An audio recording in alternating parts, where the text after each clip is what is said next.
మీ car EMI కట్టలేకపోతున్నారా? మీ car EMI మేము కడతాం. ఈ నెంబర్కి కాల్ చేయండి. హలో నమస్తే, వెల్కమ్ టు సుమన్ టీవీ. ప్రస్తుతం మనతో రాజేశ్వరి అమ్మగారు ఉన్నారు. వీరితో ఈరోజు కొన్ని విషయాల్ని మనం డిస్కస్ చేద్దాం. హలో అండి. నమస్తే అమ్మా. అమ్మ, ఇప్పుడు చాలా మనం రిలేషన్షిప్స్ లో మాట్లాడుకుంటూ ఉన్నాం కదా. అవును. కొన్నిసార్లు చూస్తూ ఉంటాము, భార్యాభర్తలు పెళ్ళైనాక కూడా పిల్లలు కూడా పుడతారు. అవును, వాళ్ళు అవును. కొంచెం ఒక చదువుకునే స్టేజ్కి వస్తారు. అవును. అయినా కానీ ఇల్లీగల్ అఫైర్స్, చాలా ఎక్స్ట్రా మ్యారిటల్ అఫైర్స్ చాలా ఈ మధ్య ఎక్కువైపోయాయి కాలంలో ఈ రోజుల్లో. చాలా ఎక్కువైపోయాయి. అవును. అండ్ చాలా కామన్ గా కూడా తీసుకుంటున్నారు అవి. అవును.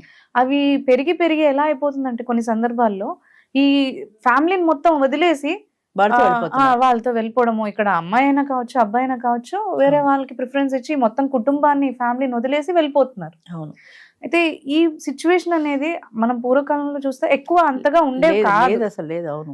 ఇప్పుడు ఎందుకు ఇప్పుడు పెరిగిపోయింది. ఎక్కువ అవును, అవుతున్నాయి అవును. అంటారు? అండ్ స్వేచ్ఛ స్వతంత్రం, ఆడదానికి స్వేచ్ఛ అనకూడదు కానీ స్వతంత్రం. ఇదివరకు ఏంటంటే అమ్మా, అసలు ఇల్లు దాటి 4 గోడలు దాటి బయటికి ఆడది వచ్చిన పరిస్థితులు లేవు. లేవు. పూజలు పునస్కారాలు చేసుకుంటూ ఎప్పుడు ఇంట్లోనే.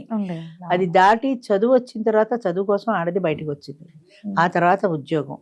అంచేత టీనేజ్ అమ్మాయిల దగ్గర నుంచి 18-20 ఏళ్ళు వచ్చేప్పటికి చదువు ఉద్యోగం అంటూ ఆడవాళ్ళు బయటికి రావడం మొదలుపెట్టారు. ఇదివరకు మగవాళ్లే ఉన్నారు, ఆడవాళ్ళు లేరు అట్రాక్షన్కి. ఇప్పుడు ఎప్పుడైతే ఆడది కూడా బయటకు వచ్చిందో వాళ్ళిద్దరి మధ్యన ఒక అట్రాక్షన్. అన్నిటికీ మించి సోషల్ మీడియా. ఈ సోషల్ మీడియా వచ్చిన తర్వాత జీవితాలు ఎలా అయిపోయాయి అంటే, ఫేస్బుక్, ఎంతమందో ఫేస్బుక్లో చాటింగు, అక్కడ లవ్ చేసాం, అక్కడ పెళ్లి చేసుకున్నాం. ఫేస్బుక్లో వాడి ముఖం తప్ప నీకు ఏం తెలుస్తుంది? నువ్వు బయట Character కలుస్తావు, తెలీదు. అసలు క్యారెక్టర్ తెలియదు, వాడి ఫ్యామిలీ తెలీదు, వాడు వాడు ఇంతకు ఎలాంటి ముందు వ్యక్తి, ఏమేం చేశాడో ఏమీ కూడా తెలియదు, తెలీదు. ఏమీ తెలియదు. ఏం తెలియకుండా ఎలా పెళ్లి చేసుకుంటావు వాడిని? ఇన్స్టాగ్రామ్ లో, వాట్సాప్ లో కూడా వాట్సాప్ లో సేమ్. ఎక్కడో పేపర్లో చదివా చాలా సంవత్సరాల క్రితం. ఒక పాకిస్తానీ ఆమె 4 పిల్లల తల్లి ఈ ఫేస్బుక్ లో పరిచయం అయ్యి వాడి కోసం పాకిస్తాన్ వదిలి ఇండియా వచ్చేసింది.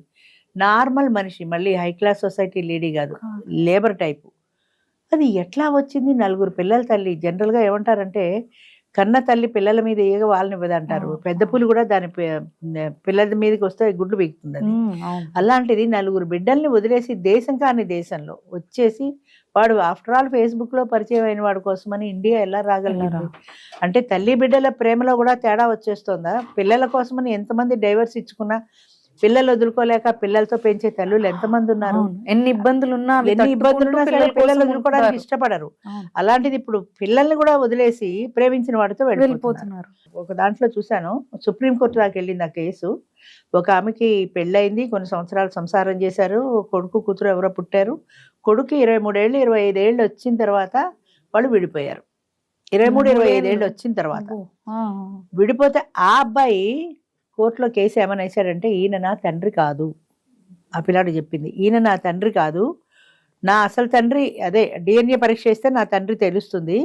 నా తండ్రి నాకు చాలా అనారోగ్యాలు, ఎన్నో ఆపరేషన్లు, మందుల ఖర్చు చాలా ఉంది కాబట్టి నా ఫాదర్ ఎవరో తెలుసుకొని, నా బయలాజికల్ ఫాదర్ ఎవరో తెలుసుకుంటే నేను ఆయన నుంచి మెయింటెనెన్స్ తీసుకుని నేను వైద్యం చేయించుకుంటాను అని చెప్పాడు. 25 ఏళ్ళు వచ్చిన కొడుకు. ఇప్పుడు ఈయన పరువు పోయిందా? ఇన్నాళ్ళు ఈవిడ భారీగా విడిపోయారు, వేరే ఉన్నారు అనుకుంటున్నారు ప్రపంచం ఇంతవరకు. ఇప్పుడు ఈ పిల్లాడు ఆయన తండ్రి కాదు అని అన్న తర్వాత బంధువుల్లో స్నేహితుల్లో 70 ఏళ్ళు వచ్చుంటాయి ఇప్పుడు ఆయనకి. ఎంత పరువు పోయింది ఆయనకి? ఇప్పుడు వీడు DNA టెస్ట్ చేసి వీడి తండ్రి ఎవరో కనుక్కొని వాడి దగ్గర నుంచి వీడికి మరణం ఇప్పించాలి. కోర్టు యాక్సెప్ట్ చేయలేదు అనుకుంటుంది, సుప్రీంకోర్టు. వాడి తండ్రి అయినా కాకపోయినా 25 సంవత్సరాలు వాడి దగ్గర ఉన్నావు, అక్కడ ఉండగానే నువ్వు పుట్టావు, నువ్వు పుట్టి పెరిగి పెద్దవాడు అయిన తర్వాత కదా, కొన్నాళ్ళ తర్వాత కదా మేమ్మ విడిపోయింది చేత యాక్సెప్ట్ చేయమో నీ DNA టెస్ట్లు అవిను అని చెప్పారు. మరి వీడినే భరించమన్నారేమో ఈ తండ్రిని. చేత అంటే ఈ సంసారం గుట్టుగా చేసుకుంటూనే ఎక్స్ట్రా మ్యారిటల్ అఫైర్ ఎవరితోటో పెట్టుకోవడం, ఈ వాళ్ళతో ఆ రిలేషన్ పెట్టుకోవడం, అది బయటపడితే వెళ్ళిపోతారు అంతే వాడితో. ఇక ఫ్యామిలీ పరువు ప్రతిష్ట ఇవేం లేవు, వాడితో వెళ్ళిపోతారు అంతే. వాడు ఎన్నాళ్ళు చూస్తాడు? వాడి బ్యాక్గ్రౌండ్ ఏంటి? పెద్ద పెద్ద హై సొసైటీలో డ్రైవర్లతో వెళ్ళిపోయిన వాళ్ళ గురించి వింటూ ఉంటాం. డ్రైవర్తో వెళ్ళిపోతే వాడితో పాటు నువ్వు పూరి గుడిసెలో ఉండగలవా? ఏసీలో ఉన్నదానివి ఎన్నాళ్ళు ఉండగలవు? తీరిపోయాక నీ పరిస్థితి ఏంటి? వాడు ఇవాళ నేను అట్టు పెట్టుకుంటాడు, ఓకే, రేపు పొద్దున వాడి పేరెంట్స్ ఒప్పుకోపోవచ్చు, పెళ్ళై పిల్లలు కన్నా తల్లి మనకెందుకురా అంటే కొన్నాళ్ళకు వాడు నిన్ను వదిలేయచ్చు. అప్పుడు నేను వెనక్కి రానివ్వరు, నువ్వు ముందుకెళ్ళలేవు, నీ జీవితం ఏమవుతుంది? కంట్రోల్ అనేది లేకపోతే చాలా కష్టం అమ్మా.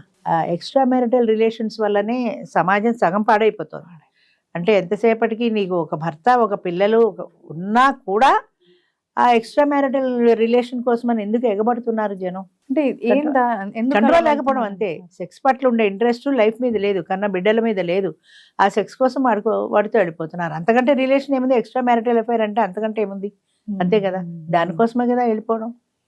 ఎంతమంది పెళ్లి కాని వాళ్ళు ఒక రకం, పెళ్ళై పిల్లలు ఉన్న వాళ్ళు ఒక రకం, కన్నా పిల్లల్ని కూడా వదిలేసి వెళ్ళిపోతున్నారంటే నిజంగా అసలు తలుచుకుంటేనే బాధ అనిపిస్తుంది. అందరినీ అదే రకంగా తీసుకోవచ్చు అంటారు. ఎందుకంటే కొంతమంది ఏంటంటారంటే మా భర్త నన్ను అర్థం చేసుకోవట్లేదనో, లేదంటే నన్ను సరిగ్గా పట్టించుకోవట్లేదనో, వేరే వాళ్ళు సరిగ్గా అది వాళ్ళు కన్సర్న్ కేరో చూపిస్తారు వల్ల అయి ఉండొచ్చు కూడా కదా. ఇప్పుడు నా ఇంట్లో నాకు సరైన గౌరవం లేదు, నా భర్త నన్ను పట్టించుకోలేదు, పక్కింటాడు బాగా పట్టించుకుంటాడు. ఎందుకంటే అదేదో సినిమాలో చూపించినట్టు ఎదురింటి వాడి భార్య మీద ఉండేటువంటి ప్రేమ నీకు సొంత పెళ్ళ మీద ఉండదు. వాడు కూడా వాడి పెళ్ళ మీద చూపించడు. పాప ఎంత కష్టపడుతుందో అంటాడు. వీడి పెళ్ళ ఎంత కష్టపడినా సరే ఎదురింటి వాళ్ళ మీద నీకు సింపతి ఉంటుంది. ఆ సింపతి శాశ్వతమా? వాడి పెళ్ళాన్ని వదిలేసి నీతో వచ్చేస్తాడా? ఒకవేళ వచ్చేసినా ఎన్నాళ్ళు ఉంటుంది ఆ మోజు? తర్వాత ఇలా ఎన్నో జీవితాలు నాశనం అవుతున్నాయి. నీ భర్త నిన్ను పట్టించుకున్నా పట్టించుకోపోయినా నా జీవితం ఇంతే అనుకుని కుటుంబంలో ఉండకుండా వాడు నన్ను పట్టించుకున్నాడు అని ఇంకొకటితో వెళ్ళిపోతే వాడు ఎన్నాళ్ళు పట్టించుకుంటాడు? అది శాశ్వతం కాదు. ఒకవేళ పట్టించుకున్నా రేపొద్దున వాడితో గొడవలు రాకపోతే మళ్ళీ మంచు పడుగు దగ్గరికి వచ్చేస్తావా? ఇలాగా చీరలు మార్చినట్టు మొగుళ్ళని మార్చడం చాలా ఈజీ అయిపోయింది. అంటే క్యారెక్టర్ అనేది ఆయన అసలు తుంగలో తొక్కేశారు. క్యారెక్టర్ అనేది ఎప్పుడో తుంగలో తొక్కేశారు. అంటే శుభ్రంగా వాడు బాగుంటే వాడితో వెళ్ళిపోవడమే, వీడు బాగుంటే వీడితో వెళ్ళిపోవడమే, ఇంటికి వచ్చి స్నానం చేస్తే పోయే అన్నట్టుగా తయారైంది తప్ప క్యారెక్టర్ అనేది ఒక నియమ నిబంధనలు ఉన్నాయి. పూర్వము పాపము పుణ్యము అని ఒక నమ్మకం ఉండేది. పాప భీతి అనేది ఉండేది. అమ్మో ఇలా తప్పు చేస్తే రౌరవాద నరకాలు వస్తాయి, అక్కడ మనకి ఇలాంటి శిక్షలు వేస్తారని ఆ భయంతో అయినా కంట్రోల్లో ఉండేవాళ్ళు. ఇప్పుడు పాప భీతి లేదు, చంపడానికి లేదు, చావడానికి లేదు, అవతల వాడిని చంపడానికి లేదు. మన ఎప్పుడు పేపర్లో చూసాను చూడు, వడవడో చంపేసి దాన్ని ముక్కల కింద కోసేసి కుక్కర్లో ఉడికించేసి దాన్ని ఆ ఎముకల్ని పొడి చేసి ఎన్ని చేశాడో అసలు వాడికి అసలు భయం ఎలా వేయలేదు. అన్ని రోజులు ఇన్ని పనులు చేసే వరకు ఓసారి కోపంలో చంపేశాడు అనుకోపోయినా తర్వాత అయినా భయపడాలి కదా. భయం లేదు, నిర్భయం. మొగుడు చంపినా అంతే, పెళ్ళాన్ని చంపిన కేసులు కూడా అలా బోల్డ్ ఉన్నాయి. అంచేత మనిషిలో భయము భక్తి లేవు, పాపము పుణ్యము లేవు. ఎంతసేపు నా మనసుకి ఏది తోస్తే అది చేసేయటమే కానీ దీని ప్రభావం ఎలా ఉంటుంది అన్నది లేదు. ఇప్పుడు వాడు దొరికాడు, వాడు పోలీసులు 4 పట్టుకొని ఉతికితే నిజం చెప్పాడు. జీవితకాలం జైల్లో ఉండాల్సిందే కదా. తాత్కాలికమైన కోపం కొద్దీ నువ్వు చేసిన పని వల్ల జీవితకాలం ఉండాలి. పిల్లలు ఉన్నారు, వాళ్ళకి 2 పిల్లలు ఏమో ఉన్నారు. ఆ పిల్లల భవిష్యత్తు ఏంటి? తల్లి చచ్చిపోయి నువ్వు జైలు, ఆ పిల్లలు ఎక్కడ బతకాలి? అది ఆ క్షణంలో ఆ ఆవేశాన్ని కంట్రోల్ చేసుకోగలిగితే ఫ్యూచర్ బాగుండేది. నరకం భయం ఎవరుకున్నట్లేదు, చనిపోయినాక ఎవరు చూస్తారు అంతే. మరి పూర్వము అలా ఉండేది కాదు కదా. అమ్మో నరకం ఉంటే వాడు ఆ ముళ్ళ స్తంభానికి ఆవలించుకోమంటాడు, ఆ నిప్పుల్లో నడవమంటాడు, ఏదేదో భయాలు ఉండేవి. ఆ భయాలకి మానేసేవాళ్ళు.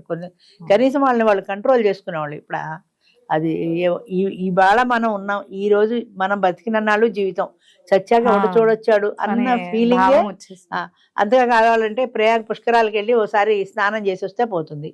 ఎన్ని కోట్ల మంది వస్తున్నారు. ఇదంతా భక్తేనా? నిజంగా చెప్పాలంటే అందులో మునిగితే పుణ్యం వస్తుంది అంతే. ఆ పుణ్యం బ్యాలెన్స్ పెరుగుతుంది. ఇన్ని పాపిష్టములు చేసిన తర్వాత ఆ పుణ్యం వచ్చిందో లేదో తర్వాత ఈ పాపాలకి ఫలితం అనుభవించాలి కదా. అది పోయింది. మనుషుల్లో పాపభీతి పోయింది, నీతి నిజాయితీలు పోయినాయి. న్యాయంగా ఉండాలి, నీతిగా ఉండాలి, అది పోయింది. మంచి చెడు విచక్షణ పోయింది.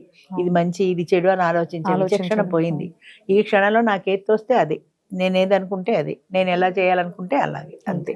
దాని ఫలితంగా ఏమవుతుంది? ఒక మనిషికి అయితే ఎవరైనా దిద్దుతారు, ఒక మనిషి కాదు, సమాజం, ఒక దేశమే పాడైపోయింది. చాలా చక్కగా. థ్యాంక్ యూ అమ్మా.